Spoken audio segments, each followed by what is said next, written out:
நம்ம சிஎஸ்கேவின் ஃபீல்டிங் வச்சு யார் அப்படிங்கிறத பார்த்தினா ஒரு கன்ஃபார்மான அப்டேட்டாக நம்ம சிஎஸ்கே இப்போ வந்து ரிலீஸ் பண்ணியிருக்காங்க. எஸ், இப்போ நம்ம சென்னையிலேயும் வந்து லேண்ட் ஆயிருக்காரு. எல்லாருமே வந்து எதிர்பார்த்துட்டு இருந்தோம். சுரேஷ் ரெய்னா நம்ம சிஎஸ்கேவின் ஃபீல்டிங் வச்சா வந்தால் நல்லாயிருக்கும், ஒரு மிகப்பெரிய ப்ளஸ்ஸாக இருக்கும் அப்படின்னு எதிர்பார்த்துட்டு இருந்த நேரத்தில் ஆல்ரெடி பார்த்திங்கன்னா நம்ம கிரிக்பஸ் வந்து ஒரு அப்டேட்டை கொடுத்துருந்தாங்க.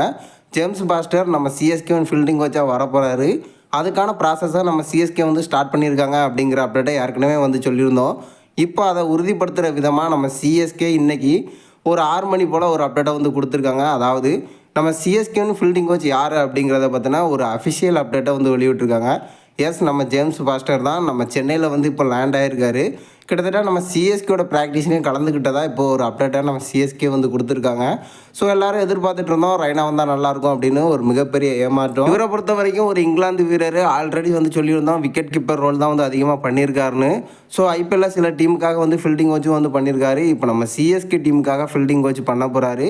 இதை பற்றின ஒரு கன்ஃபார்மான அப்டேட்டாக நம்ம சிஎஸ்கேவே வந்து அஃபிஷியலாக வந்து வெளியிட்டிருக்காங்க. ஸோ வெயிட் பண்ணி பார்க்கலாம். சிஎஸ்கே ப்ராக்டிஸில் கலந்துக்கிட்டாரு, என்னென்ன சம்பவங்களை மேட்ச்சில் பண்ணுறாங்க அப்படிங்கிறத நம்ம வெயிட் பண்ணி தான் பார்த்தாகணும். ஸோ நீங்கள் என்ன நினைக்கிறீங்க? நம்ம சிஎஸ்கே புதிய அனௌன்ஸ்மெண்ட்டாக இருக்கட்டும், நம்ம சுரேஷ் ரெய்னாவை யாரெல்லாம் மிஸ் பண்ணுறீங்களோ மறக்காமல் நம்மளோட கமெண்ட் பாக்ஸில் கமெண்ட்டை தெரிவிச்சிருங்க.